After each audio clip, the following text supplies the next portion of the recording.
बिस्मिल्लाहिर्रहमानिर्रहीम। Dear students, आज हम पढ़ेंगे क्लास 9th मैथमेटिक्स से चैप्टर नंबर 10 और उसका पहला थ्योरम है थ्योरम नंबर 10.1। अजीज़ तलबा, थ्योरम की स्टेटमेंट इस तरह है कि in the correspondence of two triangle, यानी दो ट्राइंगल के मुकाबले में। In the correspondence of two triangle का मकसद ये है कि दो ट्राइंगल के मुकाबले में, जैसे ही थ्योरम के स्टेटमेंट में आ गया कि in the correspondence of two triangle, तो इससे मुराद ये है कि आप डायरेक्टली डायग्राम बनाएंगे, दो ट्राइंगल बनाएंगे। अब ये थ्योरम आगे कह रहा है कि in the correspondence of two triangles, if two angles and one side of one triangle are congruent to the corresponding two angles and one side of the other, then the two triangles are congruent।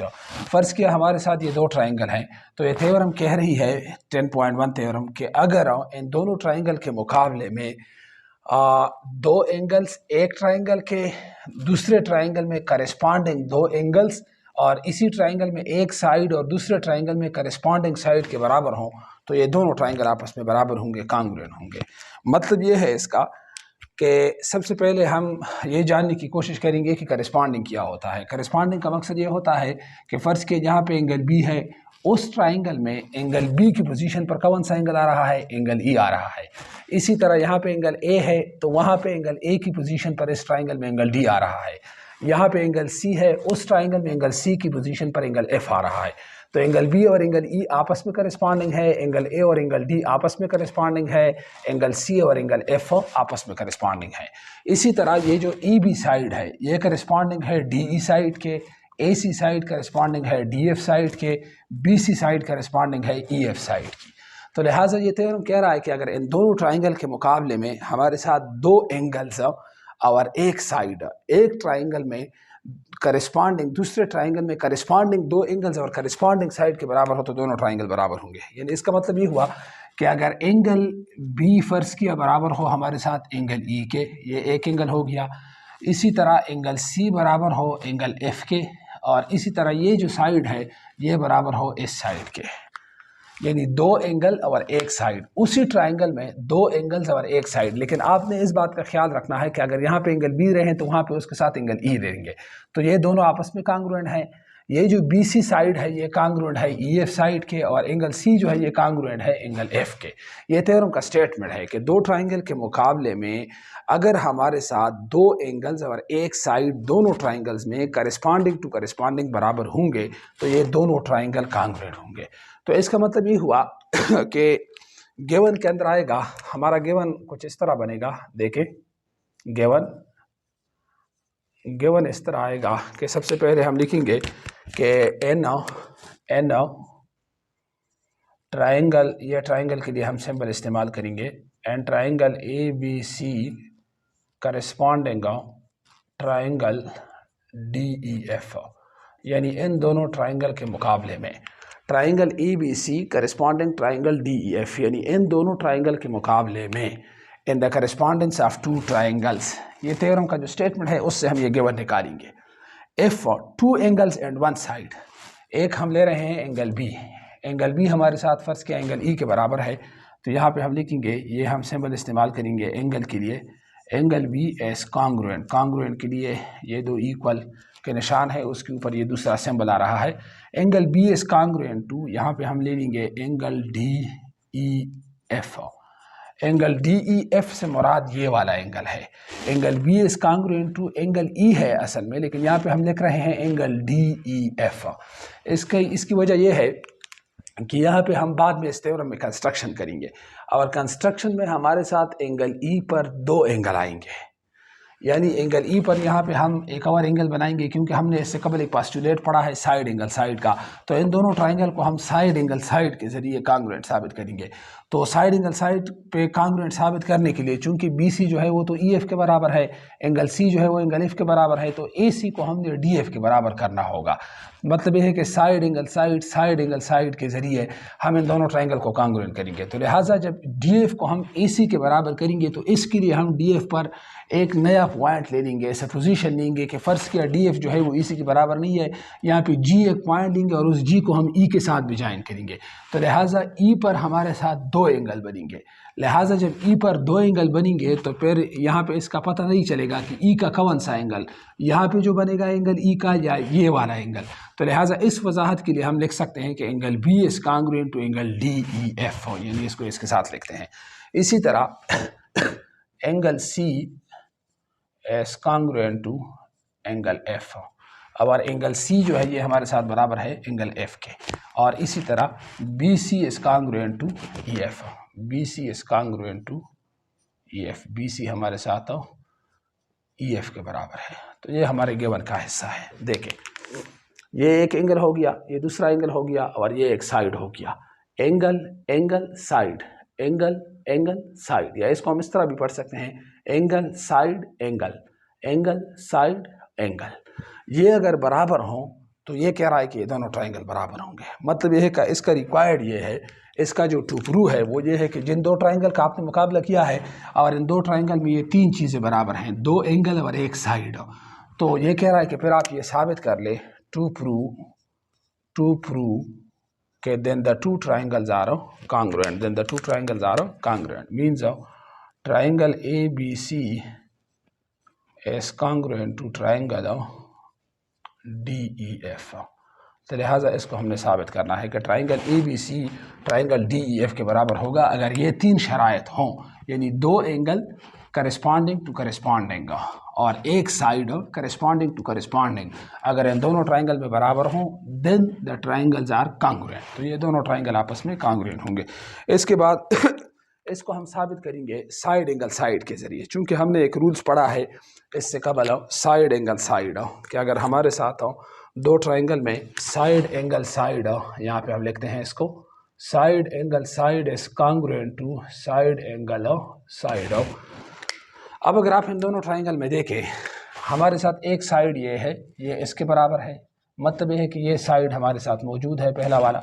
इसी तरह ये angle है, ये बराबर है इस angle के, तो ये एंगल भी हमारे साथ मौजूद है, साइड और एक एंगल, साइड और एक एंगल। अब ज़रूरत इस बात की है कि AC को हम DF के बराबर कर लें, तो side angle side, side angle side की रूह से दोनों ट्राइंगल बराबर होंगे। अब AC को हम DF के कैसे बराबर करेंगे, ये बुनियादी सवाल है और इसके लिए हम यहाँ पे कंस्ट्रक्शन करेंगे।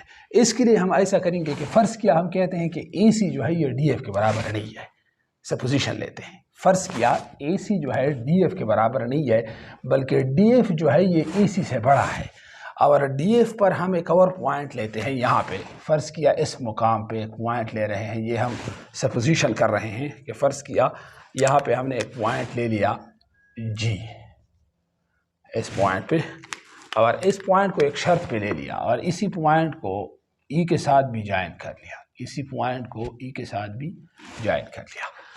DF पर हमने एक पॉइंट G ले लिया, ये एक ऐसा पॉइंट हमने ले लिया कि GF जो है वो AC के बराबर हो, कि GF जो हो वो हमारे साथ AC के बराबर हो, ये पॉइंट हमने इस तरह ले लिया है। तो लिहाजा इसकी रोशनी में हमारे साथ एक नया ट्राइंगल बन गया GEF। यहाँ पे ABC ट्राइंगल के साथ अगर इस नए ट्राइंगल की हम कंपैरिजन करेंगे तो ये साइड तो ऑलरेडी इस साइड के बराबर है, ये गिवन था, यहाँ पे हमने लिखा था। इसी तरह ये एंगल जो है ये इस एंगल के बराबर था, ये भी हमारे साथ गिवन था, एंगल C और एंगल F। ये AC साइड हमने GF साइड के बराबर ले लिया। तो साइड एंगल साइड की रोशनी में, साइड एंगल साइड की रोशनी में ABC ट्राइंगल हमारे साथ GEF, ये जो नया ट्राइंगल बना हुआ है, इसके बराबर हो सकता है। यानी इस शर्त की रोशनी में ये तीनों चीज़ें पूरी हो गई। इस नए ट्राइंगल में जो जिन तीन चीज़ों की ज़रूरत थी वो हमने पूरी कर लिए।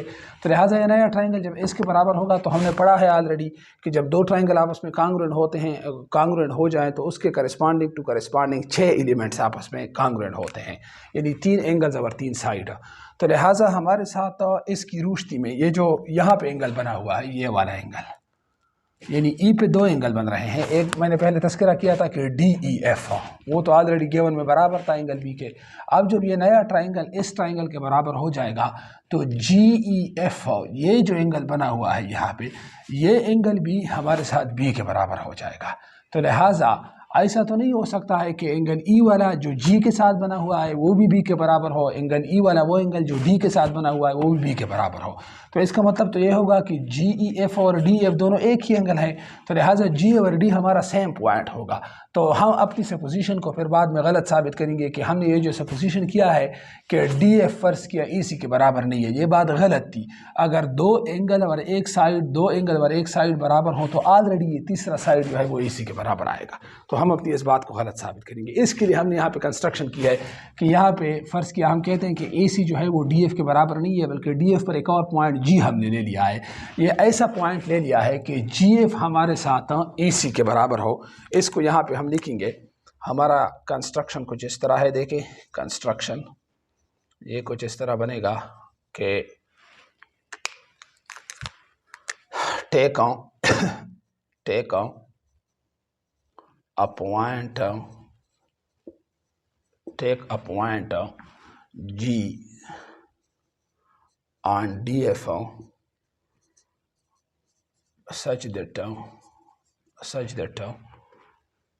AC is congruent to GF. AC is congruent to GF. Join G to E. देखें, take a point G on DF, take a point G on DF such that GF is congruent to AC, कि GF और AC आपस में बराबर हो। Join G to E, और इस G को E के साथ भी जॉइन कर लें। अब हमारे साथ एक नया ट्राइंगल बन गया GEF। इसमें हमारा जो बुनियादी मकसद ये है कि हमने G और D को एक ही पॉइंट साबित करना है, यानी DF को हम इस तरह AC के बराबर नहीं कर सकते हैं जब तक हम ये ना कहें कि फ़र्ज़ किया DF इसके बराबर नहीं है। हम एक और सपोजिशन यहाँ पे देते हैं कि फ़र्ज़ किया GF जो है वो AC के बराबर है। तो फिर हम इस एंगल के ज़रिए कि अगर G हम एक नया पॉइंट ले लेंगे तो फिर यहाँ पर एंगल पर फ़र्क पड़ेगा, फिर एंगल B इसके बराबर नहीं हो सकता है। तो लिहाजा उस सूरत में हम ये GE लाइन और DE लाइन इसको एक ही लाइन साबित करेंगे, तो हमारा G और D सेम पॉइंट बनेगा। तो लिहाजा जब GF AC के बराबर होगा तो जाहिर बात है कि चूँकि G और D तो सेम पॉइंट बनेगा तो DF भी AC के बराबर आ जाएगा। तो इसके ज़रिए से हम इसको साबित करेंगे। इसके बाद हम इसका प्रूफ करेंगे। देखें प्रूफ में हम ऐसा करेंगे कि सबसे पहले इस ABC ट्राइंगल का GEF ट्राइंगल के साथ मुकाबला करेंगे जो हमने नया ट्राइंगल बनाया है। यहाँ पे इसको हम लिखेंगे एन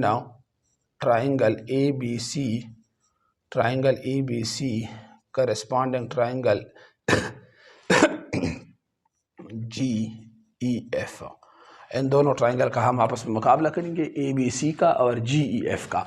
ये जो हमने बनाया है इसको फ़िलहाल छोड़ दें, यानी ये जो GEF हमारा नया ट्राइंगल बना हुआ है इसका ABC ट्राइंगल के साथ हम मुकाबला करते हैं। सबसे पहले हम लिख सकते हैं कि BC is congruent to EF। ये ऑलरेडी हमने गिवन में पढ़ा था। सबसे पहले हम लिख सकते हैं कि BC is congruent to EF, ये हमने गिवन में पढ़ा था।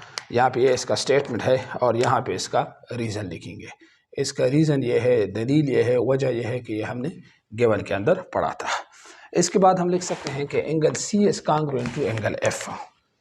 Angle C is congruent to angle F। इसका रीज़न भी ये है कि ये भी हमने गिवन के अंदर पढ़ा था। यहाँ पे इसका रीज़न लिखेंगे गिवन। इसके बाद हम ऐसा करेंगे कि AC is congruent to GF। AC is congruent to GF।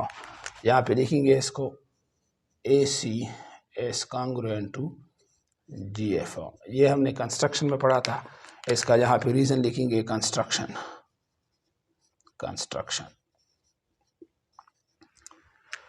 देखें ये AC is congruent to GF, ये हमारा कंस्ट्रक्शन था। तो ये साइड इस साइड के बराबर हो गया, ये एंगल इस एंगल के बराबर था, AC जो है वो GF के बराबर था। तो लिहाजा साइड एंगल साइड उस रूल पास्टुलेट की रोशनी में हम कह सकते हैं कि ABC triangle is congruent to GEF triangle. तो यहाँ पे हम लिख सकते हैं कि तस्सा triangle ABC is congruent to triangle GEF। यहाँ पे इसका रीज़न लिखें side angle side is congruent to side angle side. तो ये हमारे साथ ये हो गया। तो लिहाजा ABC ट्राइंगल बराबर हो गया GEF ट्राइंगल के। मतलब है कि ये जो ओरिजिनल ट्राइंगल था ये इस नए ट्राइंगल के बराबर हो गया जो हमने नया ट्राइंगल बनाया था। तो अब देखें, जब दो ट्राइंगल आपस में कांग्रुएंट हो जाएं तो हमने कहा था कि इसके check corresponding to corresponding elements भी कांग्रुएंट होते हैं। तो लिहाजा हम ये लिख सकते हैं कि एंगल बी की जगह पर उस ट्राइंगल में जो एंगल बना है वो ई वाला है, लेकिन ई वाला वो एंगल जो जी के साथ बना हुआ है। तो यहाँ पे हम लिख सकते हैं कि angle B is congruent to angle G E F. अब देखिए, इस बात का पता आपको चलेगा कि यहाँ पे जो हमने गिवन में लिखा था कि angle B is congruent to D E F, इसके साथ डी ई एफ इसलिए लिखा था कि ई पे दो एंगल बन रहे हैं, एक जी एफ एक डी एफ। अब ये इसका पता चलता है। अब अगर यहाँ पे हम सिर्फ एंगल ई लिखें तो ये पता नहीं चलेगा कि कौन सा ई वाला एंगल जी के साथ या डी के साथ। तो angle B is congruent to angle D F. अब यहाँ पे angle B is congruent to angle G E F, क्योंकि दोनों ट्राइंगल आपस में बराबर हैं। तो लिहाजा एंगल बी जो है वो एंगल जी ई एफ इस नए एंगल के बराबर आ जाएगा। इसका रीज़न ये है कि corresponding angles of congruent triangles, इसका रीज़न ये है कि corresponding angles of congruent triangles, corresponding angles of congruent triangles. ये दोनों ट्राइंगल्स कांग्रुएंट हैं तो इसके सेम पोजीशन पर जो एंगल बन रहे हैं वो भी कांग्रुएंट होंगे।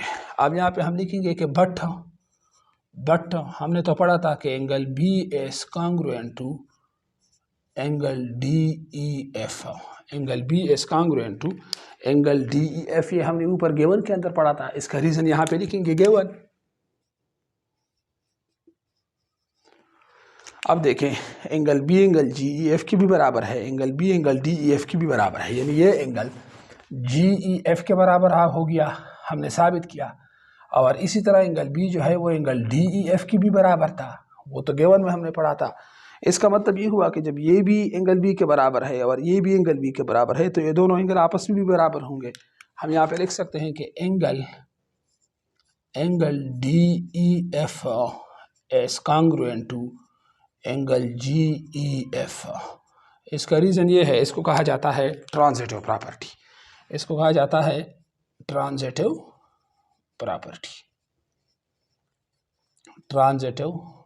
प्रॉपर्टी की रोशनी में हम ये लिख सकते हैं। अब देखें, हमारा मकसद भी यही था कि डी ई एफ और जी ई एफ, ये एंगल, ये जो रेड पेन के ज़रिए मैंने शो किया है और इसी तरह जो ब्लैक पेन के ज़रिए लाइन शो हुआ है। अब ऐसा तो नहीं हो सकता है कि इस मुकाम पर हमारे साथ दो एंगल आ रहे हैं, ये एंगल और साथ में ये छोटा सा जो एंगल बना हुआ है, ये दोनों बराबर भी हों और लाइन इसके अलग अलग हों, ऐसा तो नहीं हो सकता। इसका मतलब ये हुआ कि जी ई लाइन और डी ई लाइन ये असल में एक ही लाइन है, क्योंकि एक पॉइंट पर एक ही एंगल बन सकता है। ऐसा नहीं हो सकता है कि एक पॉइंट पर फर्ज किया 40 डिग्री का एंगल बना हुआ है लेकिन उसके वो लाइन अलग अलग दो पॉइंट से आए हैं। लिहाजा इसी पॉइंट पर यहाँ से एक ही एंगल बन सकता है। तो अब चूंकि ये दोनों बराबर हैं तो लिहाजा इसका मतलब ये है कि जी और डी जो है वो हमारे साथ सेम पॉइंट है। D E F is congruent to G E F, D E F angle is congruent to G E F angle. तो इसका मतलब ये कि जी और डी सेम पॉइंट है। तो हम यहाँ पे लिख सकते हैं कि so G and D are the same point, G and D are the same point. तो इसका मतलब ये हुआ कि जी और डी सेम पॉइंट है। जब जी और डी सेम पॉइंट है तो जी एफ जो था वो तो ए सी के बराबर था। तो लिहाजा हम ये कह सकते हैं कि जी एफ जो है वो डी एफ की भी बराबर हो गया। यहाँ पे लिख सकते हैं कि तस्सौ G F is congruent to D F, G F is congruent to D F, इसलिए कि जी और डी सेम पॉइंट साबित हो गया। तो जब सेम पॉइंट है तो लिहाजा जी एफ और डी एफ एक ही लेंथ होगा। अब ये हमारे साथ जो जी एफ है वो तो ए सी के बराबर था, तो लिहाजा हम ये कह सकते हैं कि A C is congruent to D F. लिहाजा हम कह सकते हैं कि A C is congruent to G F which is congruent to D F. तो ए सी हमारे साथ डी एफ लाइन के बराबर आ गया। अब हम इस पोजीशन में हैं कि हम ABC ट्रायंगल और DEF ट्रायंगल का मुकाबला कर सकें, ओरिजिनल जो दो ट्रायंगल थे, क्योंकि हमें जो ज़रूरत थी कि AC साइड DF के बराबर हो जाए तो साइड एंगल साइड की रूप से हम दोनों ट्रायंगल को कांग्रुएंट साबित कर सकते हैं। इसका मतलब ये हुआ कि ये जो हमने सपोजिशन ली थी कि फ़र्ज़ किया DF जो है वो AC के बराबर नहीं है, GF जो है वो AC के बराबर है, तो लिहाजा ये जो GF जब AC के बराबर आ रहा था तो एंगल B जो था वो एक नए एंगल GEF के बराबर आ रहा था। तो इसका मतलब ये हुआ कि जो G पॉइंट हमने लिया था हमने गलत लिया था, तो लिहाजा ये G अलग पॉइंट नहीं हो सकता है, G और D आपस में सेम पॉइंट होगा, तो लिहाजा DF is congruent to AC। तो साइड एंगल साइड की रोशनी में अब जो दोनों हमारे ओरिजिनल ट्रायंगल है वो मुकाबले के लिए अब तैयार हो चुके हैं। अब हम मुकाबला करेंगे एंड ट्रायंगल ABC हमारा ओरिजिनल ट्रायंगल था, इसका मुकाबला हम करेंगे ट्रायंगल DEF के साथ। ये जो हमने यहाँ पे ओरिजिनल ट्रायंगल था हमारा DEF। पहले सबसे पहले हम लिखेंगे BC is congruent to EF, वही बात है जो यहाँ पे हमने लिखी थी, BC is congruent to EF। इसका रीज़न ये है कि ये हमने गिवन के अंदर पढ़ा था, इसका रीज़न है गिवन में गुजर चुका था कि एक साइड जो है वो इसके बराबर होगा। उसके बाद angle C is congruent to angle F, ये भी वही बात है, angle C is congruent to angle F, ये भी पुरानी बात है, यहाँ पे हम लिख सकते हैं गिवन, इसका रीज़न भी गिवन है। ये दो चीज़ें तो वही थी जो हमने पहले दो ट्रायंगल में लिए थे। अब AC जो था वो GF के बराबर लिया था हमने कंस्ट्रक्शन में। अब हमने ये साबित किया कि AC जो है वो GF के बजाय DF के बराबर भी हो सकता है। AC is congruent to DF।